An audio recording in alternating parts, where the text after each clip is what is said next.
ग्वालियर का कैप्टन रूप सिंह स्टेडियम, हाँ। वो नाम तो सबको याद होगा। सचिन का वो ऐतिहासिक दोहरा शतक। हाँ बिल्कुल, 2010 की बात है वो। जी। पर हाल ही में उसी स्टेडियम के ठीक बाहर एक बहुत ही चौंकाने वाली घटना हुई।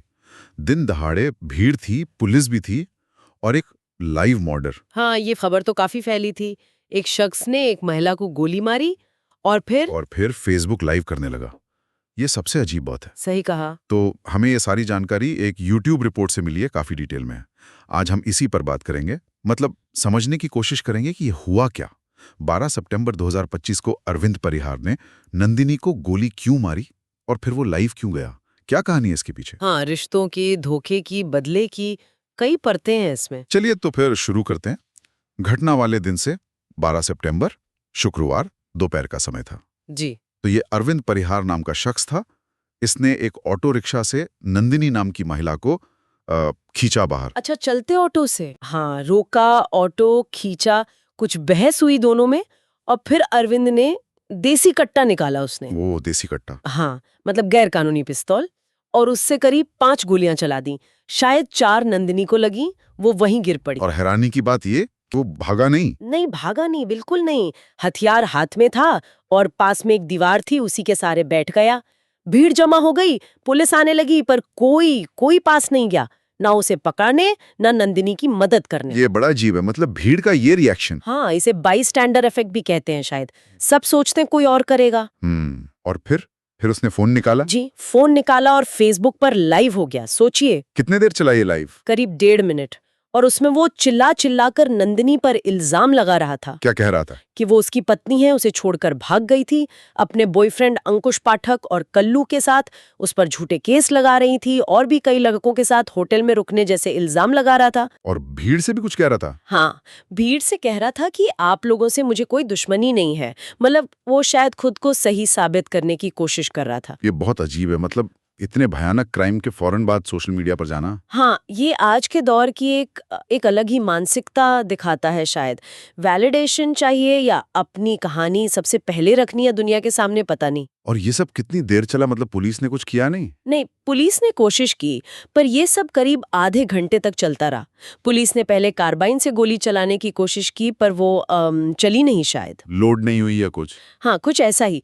पर टियर गैस गन का इस्तेमाल किया, वो भी शुरू में ठीक से काम नहीं की। अरे! आखिर में जाकर एक टियर गैस शेल उसके पैर में लगा, तब वो लंगड़ाते हुए पास के पेड़ के पीछे छिपा और तब पुलिस और कुछ लोगों ने उसे दबोच लिया। भीड़ ने पिटाई भी की शायद? हाँ, भीड़ का गुस्सा भी फूटा, उसकी पिटाई भी हुई। नंदिनी को अस्पताल ले जाया गया, पर तब तक देर हो चुकी थी। लगता तो यही है, शायद सड़क पर ही उनकी मौत हो चुकी थी। बहुत दुखद। बहुत दुखद। अब सवाल ये है कि ये अरविंद और नंदिनी थे कौन? ये नौबत आई कैसे? हाँ, तो अरविंद परिहार ग्वालियर का ही था। उसकी पहले 2 शादियां हो चुकी थीं, उनसे 3 बच्चे भी थे। और नंदिनी से शादी के वक्त भी उसकी एक गर्लफ्रेंड थी, पूजा परिहार नाम की। ओ, और नंदिनी? नंदिनी की कहानी भी काफी उलझी हुई थी। पहली शादी झांसी में हुई थी, फिर पति के 3 दोस्तों से उसके प्रेम संबंध बने, उसके बाद एक 5वां प्रेमी आया। क्या? हाँ, और फिर अपने चौथे प्रेमी के साथ मिलकर उसने 5वें प्रेमी का कत्ल कर दिया था। अरे बाप रे! जी, 2017 में गिरफ्तार हुई, 4.5 साल दतिया जेल में रही, फिर 2021-22 के आसपास छूटकर ग्वालियर आई और यहाँ ब्यूटी पार्लर खोला। और अरविंद से कैसे मिली? सोशल मीडिया से दोस्ती हुई और 2023 में दोनों ने आर्य समाज मंदिर में शादी कर ली। शायद एक दूसरे का अतीत जाने बिना। बिल्कुल। लगता तो यही है कि दोनों ने अपनी अपनी कहानी छुपाई थी। और जब पता चला तो बस झगड़े शुरू हो गए, बात बहुत बढ़ गई।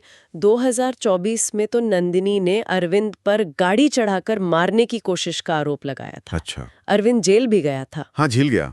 पर 3 महीने बाद नंदिनी ने केस वापस ले लिया, अरविंद बाहर आ गया, लेकिन रिश्ते तो खत्म ही हो गए थे।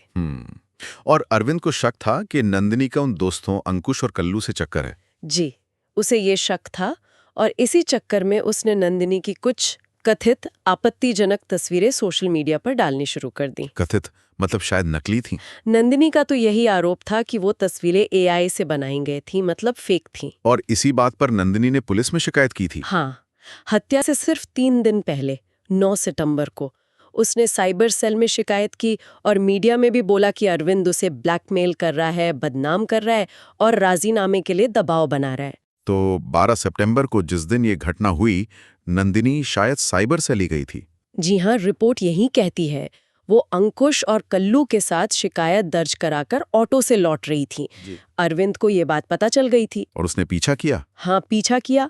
स्टेडियम के पास ऑटो रुकवाया, नंदिनी को खींचा और गोली मार दी। और वो दोस्त अंकुश और कल्लू? वो भाग गए।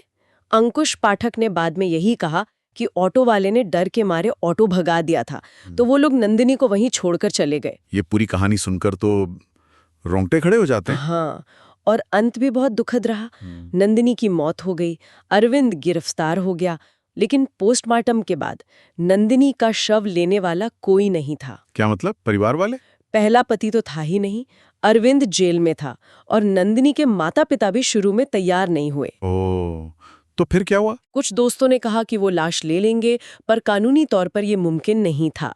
आखिर में काफी समझाने बुझाने के बाद नंदिनी के पिता राजी हुए और उन्होंने अंतिम संस्कार किया। तो ये थी वो पूरी कहानी, ग्वालियर स्टेडियम के बाहर हुए लाइव मर्डर की।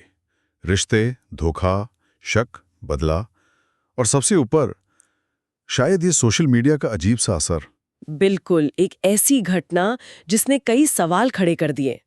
निजी जिंदगी का ऐसा भयानक अंत और उसका इस तरह सरेआम प्रदर्शन। हाँ, ये सोचने वाली बात है।